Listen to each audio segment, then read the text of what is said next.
to escape the world of limitations. The history of humanity is riddled with distinct perspectives or methods on happiness and how to achieve it. Early religions attempted to take on this challenge, and they sought to do so by changing the way we treated our normal lives. Yes. History continued and modernity approached, but this question was not left alone.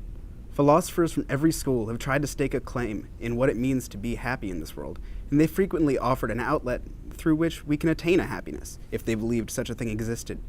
But much like I have been, the Transcendentalists were frustrated with the previous attempts as they had not prevented us from entering a troubled age.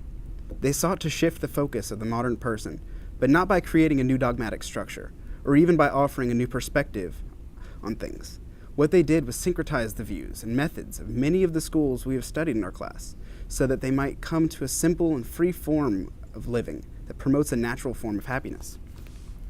In our postmodern reading of Transcendentalism, it can be confusing to try and pinpoint a singular notion around which the field revolves.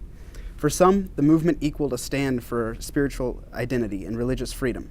Others saw it as a moment that we define our intentions as a nation. And while strides were made in every pool that the Transcendentalists dipped their toes, these revolutions that some people had anticipated never quite came to fruition. The goal of Transcendentalism was literally to get people to transcend. By doing so, they wanted us to be able to experience the world, know ourselves, and enjoy our lives without having to be limited in the name of church, state, or what have you. These writers and philosophers understood full well that such grand towers of dogma or law could not rearrange the people in any happier or more fulfilled fashion than it already is. The American Transcendentalists grew, through Ralph Waldo Emerson, out of the Unitarian Church and the Harvard Divinity School. They realized that these very structures were holding people back from their true potential on earth. But they also recognized that these many traditions had real ways of bringing people to happiness. The Transcendentalists were not denying the history of religion that had allowed people to realize themselves, but instead they believed that our modern lives had reached a point where the religious institutions were no longer aware of what was truly important to the people. Instead, the Transcendentalist, Henry David Thoreau in particular, pursued the non-dualistic path, the path of eclectic knowledge, where no one tradition has the absolute truth, but all have a relationship with it. And in his search to bring forward different concepts of nature and self, Thoreau was one of the very first people to, with any relative success, impart the depth of Eastern religious ideals from Taoism, Buddhism, etc., to the American people. The Transcendentalists saw themselves as revolutionaries of sorts. They sought to change social order and to get people to reprioritize their lives. Quote, "The millions are awake enough for physical labor, but only 1 in a million is awake enough for effective intellectual exertion." The phrase, "the time is now," was prevalent in early writings as these people were pushed forward by spiritual calling. They felt unsatisfied, but this thirst was not unfounded. The deep need for self-exploration came about as a result of 3 recent major changes to the worlds of science, spirituality, and religion. Due to the Enlightenment starting in the late 17th century, the British Romantic movement of the early 19th century, and the increasing availability of Eastern religions and their works, the Transcendentalists were given the structure, inspiration, and methods by which they created their worldview. These 3 factors led to the Transcendentalists' ability to take from the world of faith and forge their very own way of pursuing happiness. The first of these factors was the Enlightenment. During this time, people such as Bacon, Hume, and Locke were coming up with new models of empiricism, of factual, tangible proof of things that we could hold and try and universalize and share with each other so that we can all know the same things. But what came out of this was a very rigid lockdown structure. People found that there was no freedom in this. But Immanuel Kant, as many of you may know, found freedom in the face of empirical fact. He found that there is, he asked the question, how do we know what we know other than finding it for ourselves? He found that through freedom, through autonomy, we can be happy, we can be ethical by making our own decisions, by living our own lives. Directly following this in England, the British Romantic poetry era came about. This provided the insight for the Transcendentalists, as many of the claims that came out of this were directly represented in their movement. Such poets as Blake and Wordsworth were known to convey concepts that nature is universal, that is reaching, it pervades every instance of our life, that nature is the fundamental form of experience, and that it gives us access to a fundamental world that is not bogged down by, as Wordsworth put it, the fretful stir unprofitable, the milling about in our lives that don't actually accomplish anything. And they found that living life through natural experience is happiness. And after that, the third factor, the means, was the exposure of world religions. Globalism was just starting to become a tiny bit of a notion at this point, and the Eastern religious books and writings were all starting to make their way across to America.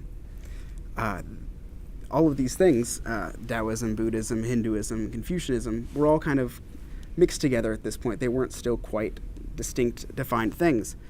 But the points that came through were that of achieving inner well-being, and that achieving inner well-being will allow someone to fully express themselves through their lives. The Christian tradition and the Abrahamic religions that we're familiar with at the time taught us that life through meaningful ritual can provide us provide happiness, not in the sense of pointless ritual. Ralph Waldo Emerson one time preached a sermon condemning the Eucharist because he believed that it was an empty ritual, that for him it held no meaning, and the performance of it did nothing for him, and thus he would no longer do it in his church, and thus he quit the church. From Taoism, Thoreau gleaned that knowledge is nonlinear. You cannot simply move from point A to point B to gain a fact of knowledge.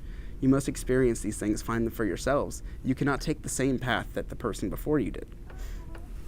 And from Buddhism, they took to be mindful of your environment. As Thoreau was known, he lived in nature. He experienced the world tangibly and physically, that you must be aware of your surroundings and know what's going on around you so that you can be involved in it. From this point, it is fair and important to ask the question, what can pieces of religions do for you if you do not think they work as a whole? In an age of growing complacency towards religion, why would we seek more to answer our questions? But it is not simply a matter of them borrowing from other religions. It is what they borrowed. From each of these traditions, they took the pieces that they believed would allow them the most power and freedom in the world without having to be mediated. They wanted a direct source of happiness. Thus, they saw the parts of cultures that led to it and utilized them.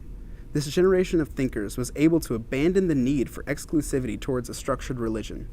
They had been handed the freedom to think for themselves, as well as a history's worth of information on how to live. What was left to do is to put the pieces of the puzzle together.